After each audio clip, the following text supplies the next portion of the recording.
એક નહીં બે મોટા નિયમો બદલાયા છે ઓગસ્ટ 2026થી અને એ બંને નિયમો કયા છે એ ટૂંક જ સમયમાં જો જાણવા માંગતા હોય તો ધ્યાનથી સાંભળજો. હું તમને સાચું કહું. યો વોચિંગ સાચું કહું. મારું નામ છે ગુંજ ઠક્કર અને આ વિડીયોમાં હું તમને બે ચેન્જીસ કહેવાનો છું જે ઓગસ્ટ 2026થી આપણા દેશમાં નિયમોમાં થયા છે. તો સૌથી પહેલા તો સ્ટોક માર્કેટના ટાઈમિંગ, એટલે હવે સ્ટોક માર્કેટ ખુલશે 3 ઓગસ્ટે, એટલે આ ચેન્જ બી 3 ઓગસ્ટથી દેખાશે, પણ સ્ટોક માર્કેટના ટાઈમિંગમાં બદલાવ આવ્યો છે. સૌથી પહેલા તો જ્યારે આપણે કોઈ બી ઇન્ટ્રાડે ટ્રેડ કરતા હોય ને, સવાર ખરીદીને વેચીએ, સવાર વેચીને સાંજે ખરીદીએ, તો એનો સ્ક્વેર ઓફ ટાઈમ હોય કે આ ટાઈમે ઓટોમેટિકલી ટ્રેડ સ્ક્વેર ઓફ થઈ જશે. સવારે ખરીદ્યું છે તો વેચાઈ જશે, વેચ્યું છે તો ખરીદાઈ જશે. તો સ્ક્વેર ઓફ ટાઈમ 3 ને 20 નો હોય છે. એ ચેન્જ થઈ ગયો છે. હવે non F and O stock છે ને, જે ફ્યુચર અને ઓપ્શન્સમાં નથી એવા સ્ટોક, એમાં તો 3 ને 20 નો જ રહેશે.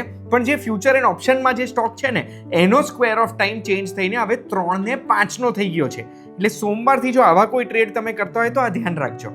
પછી સ્ટોક માર્કેટનો જો ટાઈમ આપણે જોઈએ ને, તો એ 9:15 થી 3 ને 30 નો હોય છે. હવે અગર non F and O stock છે તો એનો 9:15 થી 3 ને 30 હશે. પણ જો ફ્યુચર અને ઓપ્શનમાં ટ્રેડ થતા એવા સ્ટોક છે તો પછી એવા સ્ટોકનો ટ્રેડિંગનો ટાઈમ 9:15 થી 3:15 થઈ જશે. 3:15 પછી ટ્રેડિંગ નહીં થાય આપણાથી. પછી ડેરિવેટિવ્સનો ટાઈમ 9:15 થી 3:30 નો હોય છે. એ ચેન્જ થઈને 9:15 થી 3 ને 40 નો થઈ જશે. પછી બપોરના 3:15 વાગ્યાથી CAS એટલે ક્લોઝિંગ ઓક્શન સેશન જે ચાલુ થાય છે એ શરૂ થઈ જશે. કામની ઇન્ફોર્મેશન છે, આ ઇન્ફોર્મેશન બધા જોડે શેર કરજો ભાઈ. આ સ્ટોક માર્કેટના ટાઈમિંગ ઇમ્પોર્ટન્ટ છે.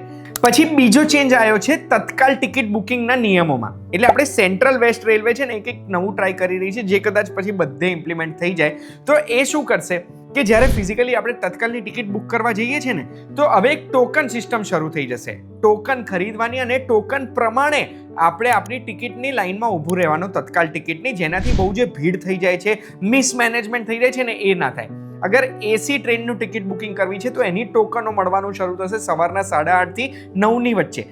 નોન એસીનું છે એ 9:30 થી 10ની વચ્ચે મળશે. અને પછી જે નોર્મલ તત્કાલ ટિકિટ મળતી હોય એ સિક્વન્સમાં આપણે જવાનું છે ને, આપણી ટોકન પ્રમાણે જવાનું. પણ આમાં બી પાછી બે કેટેગરી નક્કી કરી છે. કેટેગરી એ એટલે એવા લોકો જે પોતાના માટે કે પોતાના પરિવાર માટે ટિકિટ બુક કરવા માંગે છે, એમને ફોટો આઈડીથી અપ્રૂવ કરવું પડશે. અને કેટેગરી બી એટલે એવા લોકો જે લોકો કોઈ પણ થર્ડ પર્સન માટે ટિકિટ બુક કરવા માંગે છે, એમણે આધાર કાર્ડથી પ્રૂવ કરવું પડશે કે ભાઈ આ હું જ છું અને હું આ ટિકિટ લઈ રહ્યો છું. એનાથી ટિકિટની કાળાબજારી નહીં થાય, બ્લેક માર્કેટિંગ નહીં થાય, કોઈ એક જ જણ બહુ બધી ટિકિટો નહીં લઈએ. અને કેટેગરી બી વાળા લોકોને કેટેગરી એ વાળા લોકોને ટિકિટ મળી જાય ને, એના પછી ચાન્સ મળશે. એટલે તત્કાલ ટિકિટ લેવી હોય તો પરિવારજનોને પહેલો પ્રેફરન્સ આપવામાં આવશે. બસ આ બે જ નિયમો હતા જે ઓગસ્ટથી બદલાયા છે. 31 જુલાઈએ ITR ફાઇલિંગની લાસ્ટ ડેટ પતી ગઈ. એટલે એના પછી હવે તમારે જો રહી ગયો છે તો તમારે કદાચ ફાઇન ભરવું પડશે. આ વિડીયોની માહિતી જો તમને ગમી છે તો આવા જ વિડીયોઝ માટે સબસ્ક્રાઇબ કરી દો. રાહ શેની જુઓ છો?